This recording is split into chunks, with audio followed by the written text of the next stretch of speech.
একটু শিল্পী সুলভ ভাব, যারা গান বাজনা শুনতে ভালোবাসে, যারা সঙ্গীত চর্চা করতে ভালোবাসে, বা যাদের মধ্যে আমরা একটা আর্টিস্টিক নেচার লক্ষ্য করতে পারবো, এই রকম ব্যক্তিরা কারা হয় না, রবির জাতক বা জাতিকেদের মধ্যে আমরা এই বিষয়গুলো দেখতে পাই। রবি আর কি রকম দেয় না, কারোর মধ্যে এই যে কোনো একটা কথা, সেই কথাটাকে যে পরিস্ফুট করবে বা নিজের যে কথা তার যে একটা দাম রাখবে, এই বিষয়গুলো কিন্তু আমরা রবির জাতক বা জাতিকাদের মধ্যে দেখতে পাবো। আর কি দেখতে পাবো না, রবির জাতক বা জাতিকারা নিজেদের যে অধিকার, সেই অধিকারটাকে যেন তেন প্রকারণে কিন্তু এরা নিয়ে ছাড়বে। হয় সেটা কাউকে বশ্যতা স্বীকার করিয়ে হোক বা নিজের কথার জোর খাটিয়ে হোক, যে কোনো মাধ্যমেই সে নিজের বক্তব্যকে কিন্তু 100 ভাগের মধ্যে 100 ভাগ রাখবে। তাছাড়াও এরা কিন্তু খুব চুজি হয় বা খুব মুডি হয়, কখন কি করবে কি ইচ্ছে সেটা আগে থেকে কিন্তু কেউ বুঝতে পারে না। বা যে কোনো জিনিস চয়েস করার ক্ষেত্রে, ধরুন কোনো কেউ দোকানে গেল, দোকানে গিয়ে দেখছে সে হয়তো 50টা থেকে 60খানা হয়তো তার জামা দেখা হয়ে গেল, কি ড্রেস দেখা হয়ে গেল, তার মধ্যে থেকে সে একজন চুজ করবে। মানে এদের চুজ হতে অনেকটা সময় লেগে যায়, সিলেক্টিভ বলতে হয়, সিলেক্টিভ, খুব সিলেক্টিভ। তাহলে এই রকম নেচার যাদের, তাদেরকে কি ধরতে হবে না, রবির প্রভাবিত হয়ে তারা কিন্তু চলাফেরা করছে। আর একটা মেন পয়েন্ট তাতে কি না, এই যে রবির জাতকরা, এরা কিন্তু কখনোই সিঙ্গেল চলতে ভালোবাসে না, বা নিজেদের লাইফে যে একা চলবে এরা কিন্তু এটা পছন্দ করে না। এরা চায় এদের চেলা চামুন্ডা হোক, নিজেদের কোনো লোক থাক, যাই থাক, এদের সাথে কাউকে না কাউকে কিন্তু দরকার। তাহলে এরকম কিছু আমরা যদি দেখতে পাই তাহলে বুঝতে পারবো তার মধ্যে রবি গ্রহের প্রভাব আছে। নেক্সট কি না, চন্দ্র। তাহলে চন্দ্র মানে আমরা কি জানি না, মাতৃশক্তি বা স্ত্রীকে বোঝানো হয় বা নারীকে বোঝানো হয়। তাহলে চন্দ্রের প্রভাবিত ব্যক্তির মধ্যে আমরা কিন্তু খুব ইমোশন দেখতে পাবো। কিরকম ইমোশন না, খুব সেন্টিমেন্টাল ইমোশন। কোনো কিছু কথা বললেই তার কিন্তু আঁতে ঘা লেগে যাবে, বা মনের ভিতরের যে অন্তরাল, সেই অন্তরালে গিয়ে কিন্তু সে আঘাতটা পাবে। অনেক সময় এই ধরনের মানুষরা ইমোশনাল ফুল হয়ে যায়, খুব ইমোশনাল ফুল হয়ে যায়। একদম। মানে এদের মধ্যে ইমোশন এতটাই বেশি যে এরা সব সময় আবেগে চলে। কোনো কথা বা কোনো কিছু ডিসিশন এরা যে মন থেকে নেবে সেটা কিন্তু এরা নিতে পারে না, মেনে নিতেও পারে না। একদমই তাই। তবে এরা অত্যন্ত কিন্তু চাপা প্রকৃতির ব্যক্তি হয়ে থাকে। আচ্ছা আচ্ছা, সবটাই শুনবো, ভালো লাগছে শুনতে। ডিফারেন্ট প্ল্যানেটস এর ডিফারেন্ট ক্যারেক্টার, সবটা তার ভূমিকাটাই আলাদা। কিন্তু তারই মধ্যে আমাদের সঙ্গে কোনো একজন বন্ধু চলে এসেছেন, দেখে নেবো কে রয়েছেন। হ্যালো, নমস্কার, কে বলছেন? নমস্কার, আমি শিলিগুড়ি থেকে বলছি। হ্যাঁ, আপনি নিজের সম্পর্কে জানবেন? হ্যাঁ হ্যাঁ। আপনার নামটা? Sabita Sarkar. Sabita Sarkar. Date of birth? মানে 12/5/1966। আচ্ছা, 12/5/1966। ঠিক আছে। আচ্ছা, টাইম? 5:30 জন্ম। 5:30 বিকেল বেলা? না, ভোরবেলা। ভোরবেলা, আচ্ছা ঠিক আছে। আর বার্থ প্লেস? শিলিগুড়ি হসপিটাল। আচ্ছা, শিলিগুড়ি। আমাদের অনুষ্ঠান কেমন লাগে? প্রত্যেক সময় কিন্তু বুধবার এই সময় চলে আসি আমরা। ভালো লাগে তো? এবারে বলুন আপনার প্রশ্নটা কি রয়েছে। হ্যালো, হ্যাঁ, আপনি কি জানতে চাইছেন বলুন। আমি না একটু জানতে চাচ্ছি যে আমার যে 7.5 চলছে নাকি, আমার মানে রাশিটা কি আর 7.5 কি চলছে, এটাই একটু জানতে চাচ্ছি। আচ্ছা আচ্ছা, কি রাশি আছে? আপনার জন্মবার বৃহস্পতিবার ছিল? হ্যাঁ হ্যাঁ, বৃহস্পতিবার। আচ্ছা, বৃষ লগ্ন, মকর রাশি, শ্রবণা নক্ষত্র এবং হচ্ছে আপনার দেবগণ। হ্যাঁ হ্যাঁ হ্যাঁ। আপনার লগ্ন অনুযায়ী এবং রাশি অনুযায়ী, মেনলি হচ্ছে আমাদের রাশিটাকে দেখতে, আপনার রাশি অনুযায়ী কিন্তু শনির 7.5 থার্ড ফেজ চলছে আপনার, বা লাস্ট ফেজ চলছে। ঠিক আছে, লাস্ট ফেজ চলছে। তো এই সময় মানসিক চিন্তা, মেন্টালি সাপোর্ট এগুলো কিন্তু পাওয়া যাবে না। 2 নম্বর হচ্ছে আপনার লগ্নে রাহু বসে আছে, তো অতিরিক্ত চিন্তা করা, অতিরিক্ত ট্রাভেল এগুলো কিন্তু প্রদান করবে। এগুলো হচ্ছে তো? হ্যাঁ হ্যাঁ, অবশ্যই হচ্ছে। আচ্ছা, এইভাবে কিন্তু মিলে যাচ্ছে ন্যাটাল চার্টের মাধ্যম দিয়ে। 2 নম্বর হচ্ছে আপনার লগ্ন থেকে বসে আছে হচ্ছে দ্বাদশে রবি বুধ মঙ্গল। দ্বাদশে রবি বুধ মঙ্গল যখন আছে, চট করে কারোর কথা বা কোনো কিছুতে বিশ্বাস করবেন না, ফার্স্ট। 2 নম্বর হচ্ছে নিজের যে ডিসিশন, পারলে আপনি 2 দিন থেমে সেই সিদ্ধান্ত গ্রহণ করুন, কিন্তু চটপট বা তাড়াতাড়ি কোনো সিদ্ধান্ত বা কোনো ঝোঁকের বসে কোনো কাজ করবেন না, নইলে সেখান থেকে কিন্তু সমস্যা আসবে। হুম। অনেকগুলো পয়েন্ট আউট কিন্তু দাদা করে দিলেন, একটু মনোযোগ সহকারে শুনুন তো। সাড়ে সাতিটা কতদিন অবধি চলবে? আচ্ছা, আচ্ছা, নেক্সট ইয়ার আপনার অক্টোবরের পর চলে যাবে। আর মেনলি, ছেড়ে যাবে? হ্যাঁ, আর মেনলি তার থেকেও বড় যেটা বিষয় সেটা হচ্ছে আপনার এখন বর্তমানে চলছে শনির মহাদশা, ঠিক আছে? হ্যাঁ হ্যাঁ। শনির মহাদশা এবং চলছে আপনার রাহুর অন্তর্দশা। তো এই সময়টা একটু কিন্তু নেগেটিভ। 2025-এর এপ্রিলের পর থেকে দেখবেন জায়গাটা একটু ভালো হবে। কত 2025? 2025-এর এপ্রিল মাসের পর থেকে। আপনি বুঝতে পারলেন কবে থেকে ভালো সময় আসছে, কতটা কিভাবে প্রোটেকশন নিতে হবে, রেকটিফিকেশন করতে হবে, তার জন্য কিন্তু চেম্বার অ্যাড্রেসে পৌঁছাতেই হচ্ছে। দাদার সঙ্গে একবার কন্ট্যাক্ট করে নেবেন বুকিং নাম্বারে, ঠিক আছে? ভালো থাকুন। অবশ্যই আপনাদেরকে জানিয়ে রাখি, যারা যারা বুকিং নাম্বারে কন্ট্যাক্ট করতে চাইছেন, কিভাবে করবেন, কোথায় যাবেন, কেমন করে যাবেন, সবটুকু জানতে পারবেন। ফোন করবেন অনুষ্ঠানের পর 8617089003। আরেকবার বলছি 8617089003।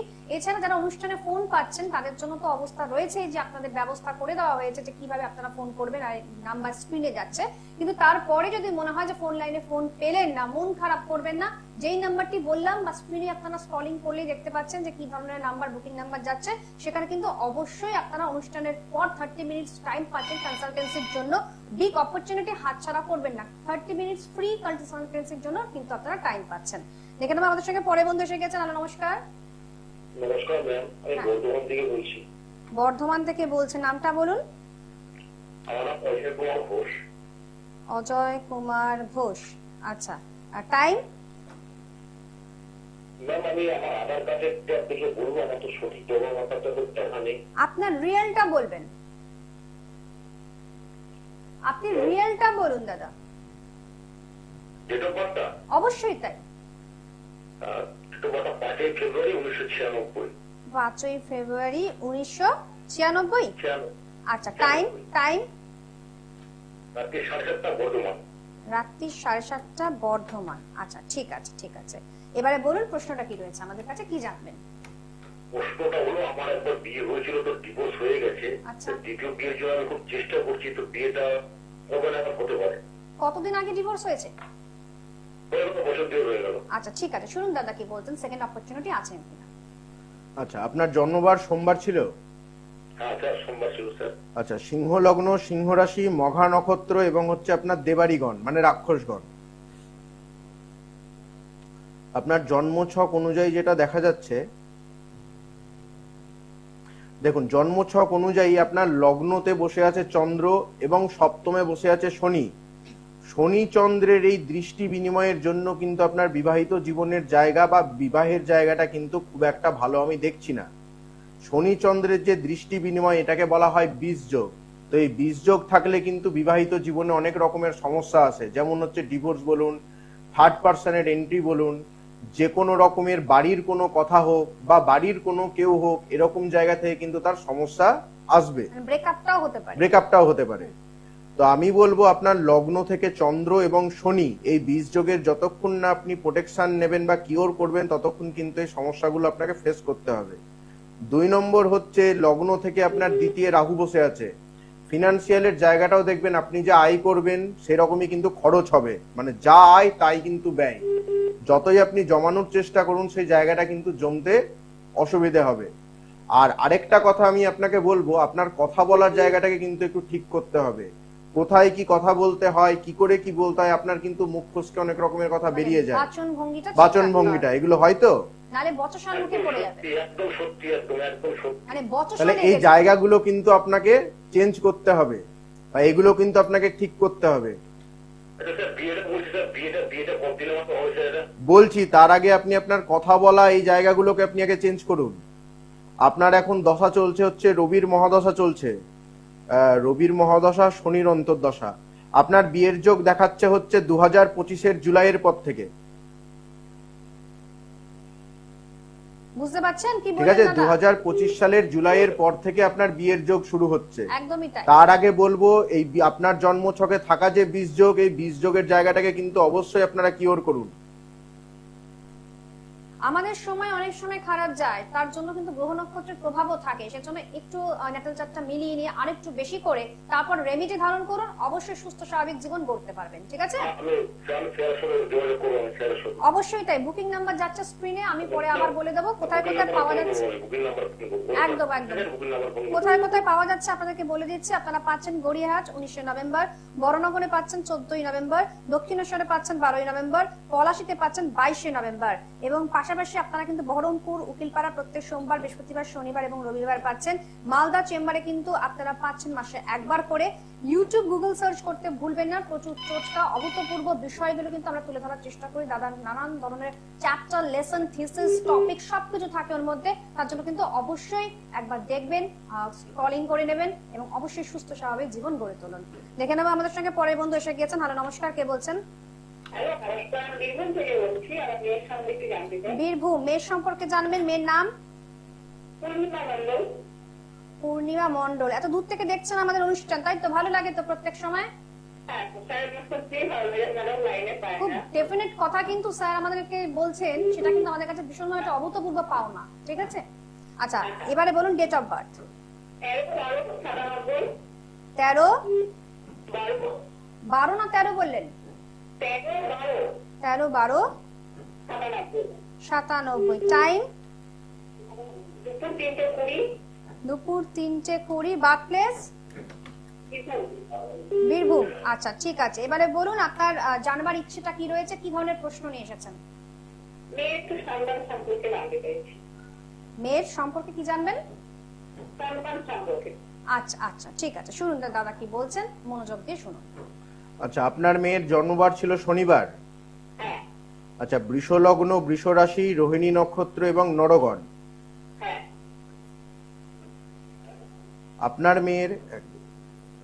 আপনার মেয়ের জন্মছক অনুযায়ী যেটা দেখা যাচ্ছে সেটা হচ্ছে লগ্ন থেকে পঞ্চমপতি যে বুধ, সেই পঞ্চমপতি বুধ বসে আছে হচ্ছে আপনার অষ্টমে। সন্তানের দিকে কিন্তু এই জায়গাটা ততটা ভালো না। মেনলি সন্তান বিচার করতে গেলে স্বামী স্ত্রী উভয়ের জন্মছক মিলিয়ে তবে কিন্তু সন্তান বিচার করতে হয়। শুধু পার্টিকুলার আপনার মেয়ের দেখে কিন্তু সেই জায়গাটা আসবে না। ঠিক আছে, তো দুজনেরই ছক এখানে দরকার। তাও আমি আপনার মেয়ের জন্মছক থেকে যেটা দেখতে পাচ্ছি, ফার্স্ট যে ইস্যু সেটা কিন্তু হয় মিসক্যারেজ হবে, নইলে কিন্তু সমস্যা দেবে। হ্যাঁ বলুন। মিসক্যারেজ হয়ে গেছে? আচ্ছা, তাহলে দেখুন, মিসক্যারেজ হয়ে গেছে তাই তো? হ্যাঁ। আচ্ছা, সেকেন্ড ইস্যু। এই ধরনের সমস্যা কিছু না কিছু অনেকেরই লেগে থাকে, সেজন্য কিন্তু আমাদের একটু হলেও রেকটিফিকেশন করে নিতে হয়, একটু বুঝে নিতে হয় কোথায় কোথায় গ্রহের সেকেন্ড সমস্যা ইস্যু রয়েছে। 2026 সালে দেখাচ্ছে, ঠিক আছে? আচ্ছা। সেকেন্ড ইস্যু 2026 সাল। ওটা ঠিক হবে? হ্যাঁ, এটা ঠিক হবে। দেখুন, আপনার মেয়ের লগ্ন থেকে পঞ্চমপতি অষ্টমে চলে গেছে বলেই কিন্তু সেটা বাঁধা। ঠিক আছে, যে কারণের জন্য এই সমস্যাটা আপনাদের ফেস করতে হয়েছে। নেক্সট যে ইস্যুটা হবে সেটা ভালো হবে। হ্যাঁ। ঠিক আছে, তাও আমি বলবো দুজনের জন্মছক মিলানোর পর সেই জায়গাটাকে দেখবেন। আচ্ছা, 26 সালে কি নভেম্বরে আসছে না? 26 সালটা আপনার জন্য ইম্পর্টেন্ট। আমি বললাম 26 সাল থেকে সেকেন্ড ইস্যু শুরু হচ্ছে, ঠিক আছে? বা 26-এর পর থেকে আপনার দেখাচ্ছে যোগটা সেকেন্ড ইস্যু। তার আগে পর্যন্ত কিন্তু কোনো যোগ নাই, এবং এই মুহূর্তে আপনার মেয়ের রাহু এবং মঙ্গল চলছে, তো কোনোভাবে সেটা আসবে না। সেজন্য যেটা করতে হবে, মেয়ের ছকটা কিন্তু নিয়ে আসতে হবে, সঙ্গে করে জামাইকেও নিয়ে আসতে হবে। আপনার দুজনের ছকটা যদি একটু দেখিয়ে নিতে পারেন, বা তারা না আসলেও আপনি যদি দুজনের ছকটা নিয়ে আসতে পারেন, হরোস্কোপটা, দাদা কিন্তু অবশ্যই অ্যানালাইসিস করে বলে দেবেন কি হওয়া সম্ভব, কি হওয়া সম্ভব নয়। ঠিক আছে, রাহু মঙ্গলের মহাদশা অন্তর্দশা চলছে বলে সমস্যাগুলো আর একটু বেশি করে আপনি ফেস করছেন, বা আপনার মেয়েকে করতে হচ্ছে। শরীর ভালো থাকবে তো এখন? এই সময়টা টাইমটা খুব একটা ভালো না। তো যতক্ষণ না জন্মছকের রাহু মঙ্গলের যোগ এবং মঙ্গল কেতুর যোগও যতক্ষণ না আপনি ঠিক করছেন, ততক্ষণ পর্যন্ত কিন্তু একটু সাফার বা শারীরিক দিক থেকে কিন্তু একটু প্রবলেম ফেস করতে হবে। অবশ্যই তাই। প্রবলেম ফেস টু ফেস আমরা সকলেই করি, কিন্তু তার জন্য কিন্তু উত্তীর্ণ হতে হবে। আজকের মতন আপনাকে এখানেই আমরা রাখলাম, আমাদের আরো অনেক ফোন নিতে হবে, কথা বলতে হবে। তার জন্য সেই সুযোগ সুবিধা সবটাই রয়েছে। ডিফারেন্ট প্ল্যানেটস এর ডিফারেন্ট ক্যারেক্টার, এই ট্যাগলাইন দিয়ে আমরা শুরু করেছিলাম। দেখুন, তার আগে একটা কথা বলি, জন্ম ছক যদি সঠিকভাবে প্রেডিক্ট করা যায় বা সঠিকভাবে যদি কেউ প্রেডিকশন করতে পারে তাহলে কিন্তু মিলতে সেটা বাধ্য, এবং আপনাদের দেওয়া ইনফরমেশন যদি ঠিক থাকে তাহলে সেটা অবশ্যই মিলবে।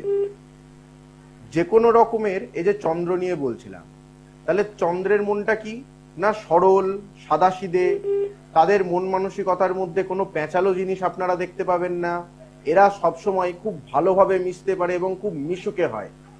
কিন্তু চন্দ্রের প্রভাবিত ব্যক্তিদেরকে কি করতে হয়, একটু চার্জ দেওয়ার জন্য বা এদেরকে লেগে থাকার জন্য প্রেরণা করতে হয়, বা এদের একটা প্রপার গাইডেন্সের দরকার পড়ে যাতে এরা কোনো জায়গায় যেন ভিন্ন না হয়ে যায় বা অন্য কোনো জায়গায় যেন না চলে যায়, কারণ এরা লোকের দ্বারা খুব প্রভাবিত হয়।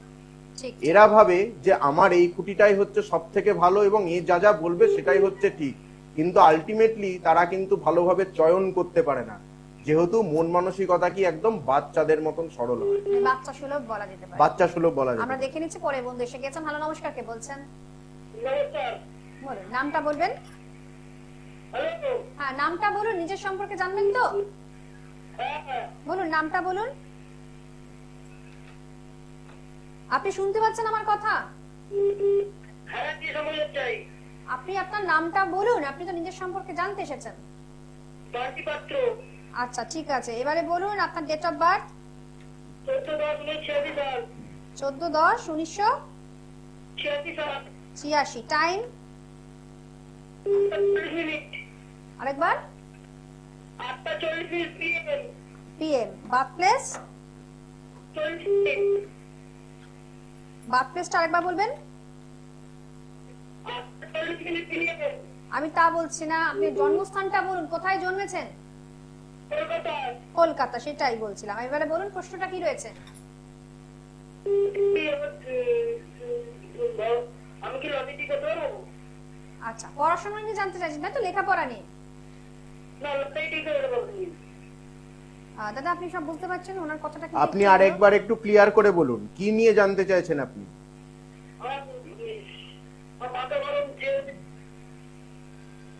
আচ্ছা, আমার মনে হয় আপনি পরবর্তীকালে আমাদের সঙ্গে যোগাযোগ করুন, কারণ এরকম ভাবে ফোন কলে শুনতে না পারি পরিষ্কার করে আমাদের পক্ষে বোঝাটা সম্ভব নয়। আমরা প্ল্যানেটস নিয়ে কথা বলছিলাম, তাদের নানা রকম ভাব ভঙ্গিমা ভূমিকা সবটাই জানাচ্ছেন দাদা। তাহলে রবি এবং চন্দ্র নিয়ে আমি আলোচনা করলাম। নেক্সট আমরা কোন গ্রহকে পাচ্ছি? মঙ্গল গ্রহ। মঙ্গল গ্রহকে আমরা কি আখ্যা দিয়ে থাকি না ভাতৃগ্রহ বলে আমরা ইন্ডিকেট করে থাকি, কারণ মঙ্গল আমাদের ভাইকে নির্দেশ করে। তাহলে সেই মঙ্গলের কারোর উপর যে প্রভাব চলছে সেটা আমরা কি করে বুঝবো, বা সেই ব্যক্তি যে মঙ্গলের জাতক সেটাকে আমরা কি করে আইডেন্টিফাই করব? মঙ্গলের জাতকদের ফার্স্ট নেচার হচ্ছে এরা ঠোঁটের সামনে বা মুখের সামনে কিন্তু সব কথা মুখের উপর বলে দেবে, তাতে কারোর খারাপ লাগুক কারোর ভালো লাগুক এরা কখনোই কিন্তু সেটা জাজ করতে যাবে না। 2 নম্বর হচ্ছে এদের কথা বলার মধ্যে সবসময় একটা অ্যাগ্রেশন ভাব বা একটা রাগ বা একটা জেদ এই রকম মনোভাবনা কিন্তু দেখতে পাবে। 2 নম্বর হচ্ছে মঙ্গলের প্রভাবিত ব্যক্তিদের যে কনসেপ্ট বা যে ফোকাস সেটা কিন্তু খুব ক্লিয়ার থাকে, এরা যেটাকে নিয়ে একবার ভাবে সেটাকে নিয়েই কিন্তু লাইফে এগিয়ে যায়। মঙ্গলের ব্যক্তিদের দায়িত্ব এবং কর্তৃত্ব করার যে নেচার সেই নেচারটা কিন্তু সবসময় আমরা লক্ষ্য করে থাকি বা সবসময় কিন্তু আমরা দেখতে পাবো। আর কি দেখা যায় না মঙ্গলের জাতক বা জাতিকাদের মুখের ভাষা অত্যন্ত কিন্তু কড়া হয় বা অত্যন্ত কিন্তু খারাপ হয়, কারণ এরা চোখের সামনে যদি কোনো ভুল দেখে বা কোনো কিছু কারোর সাথে দেখা যাচ্ছে যে অন্যায় হয়েছে এরা কিন্তু তাদেরকে প্রোটেস্ট করার জন্য সবসময় এগিয়ে যাবে। এরা মনের থেকে বেশি ব্রেনের কথা শুনে এগোয়, অনেকটা স্ট্রেট ফরওয়ার্ড। কোনো কিছু ভেবে চিন্তে যে কাজ করা, কোনো কিছু ভেবে চিন্তে কাউকে যে বলা, এরা কিন্তু সেটা করতে পারে না।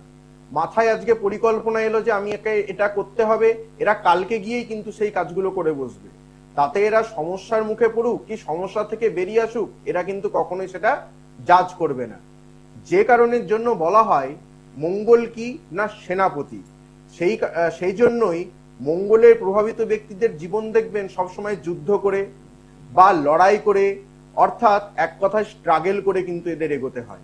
চট করে কোনো কিছু পেয়ে যাওয়া, চট করে কোনো সাকসেসের মুখ দেখা এরা কিন্তু দেখতে পারে না। বিশেষ করে এদের কথা বলার জন্যই কিন্তু এদের ম্যাক্সিমাম শত্রু হয়ে থাকে, বা শত্রুরা তখন কিন্তু এদের কোনো ক্ষতি করা বা এদের পিছু কিন্তু ছাড়তে চায় না। অবশ্যই তাই। এছাড়া আপনাদেরকে আরো আরেকবার বুকিং নাম্বারটা বলে দিচ্ছি, যারা যারা নোট ডাউন করতে চাইছেন করে ফেলুন। 8617089003। অনুষ্ঠানে যারা ফোন পেয়েছেন তারা সত্যি খুব ভালোভাবে হয়তো ভাবলেন যে হ্যাঁ এটা একটা অন্যরকম একটা অনস্বীকার্য কাজ হতে পারলো, সেটা সত্যিই তাই। কিন্তু যারা মনে করছেন যে আমাদের এখানে ফোন লাইন পেলেন না, তারা কিন্তু এই মুহূর্তে অনুষ্ঠান শেষ হবে তারপরে কিন্তু 30 মিনিটস ফ্রি কনসালটেন্সি করতে পারবেন। বিগ অপরচুনিটি, একেবারে গ্র্যাব করুন এই অপরচুনিটি। অবশ্যই দাদা কিন্তু আপনাদের সমস্ত কথার উত্তর দেবেন। হ্যাঁ দাদা, ছোট্ট করে টিপস দিয়ে আমরা শেষ করবো। সামনে রাস পূর্ণিমা আসছে। আচ্ছা, সেই রাস পূর্ণিমার দিন আপনারা সবাই একটা পদ্ম ফুল নেবেন, এবং পদ্ম ফুল নিয়ে যে কোনো আপনাদের যেখানে আপনার টাকা পয়সা রাখেন সেখানে আপনারা রাখবেন, এবং প্রত্যেকদিন ধূপ ধুনো দেখাবেন।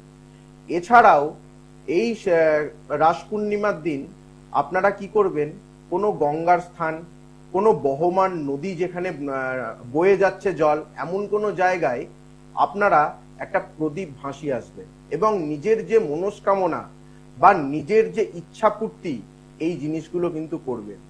বিশেষ করে এই কাজটা যদি ভোরবেলায় করা হয় তাহলে খুবই ভালো, যদি সম্ভব না হয় তাহলে সন্ধ্যাবেলাতে কিন্তু আপনারা এটা করতে পারেন। এটা করে দেখুন, আপনাদের জীবনে বা যে জায়গা থেকে আপনারা সমস্যা ফেস করছেন সেখান থেকে অনেকটাই কিন্তু আপনারা বেরিয়ে আসবেন। অবশ্যই তাই। সঠিক বিচার কিন্তু আমরা পেয়ে থাকি দাদার কাছ থেকে, সেইভাবে কিন্তু আজও আমরা আমাদের মতন করে পথ চললাম। আজকে এখানেই শেষ করতে হচ্ছে। ধন্যবাদ জানাচ্ছি দাদাকে, ধন্যবাদ জানাচ্ছি আপনাদেরকে। ছিলাম অমৃতা, ভালো থাকুন, এগিয়ে চলুন। অবশ্যই শুভ ফল আপনার জন্য রয়েছে অপেক্ষায়। নমস্কার।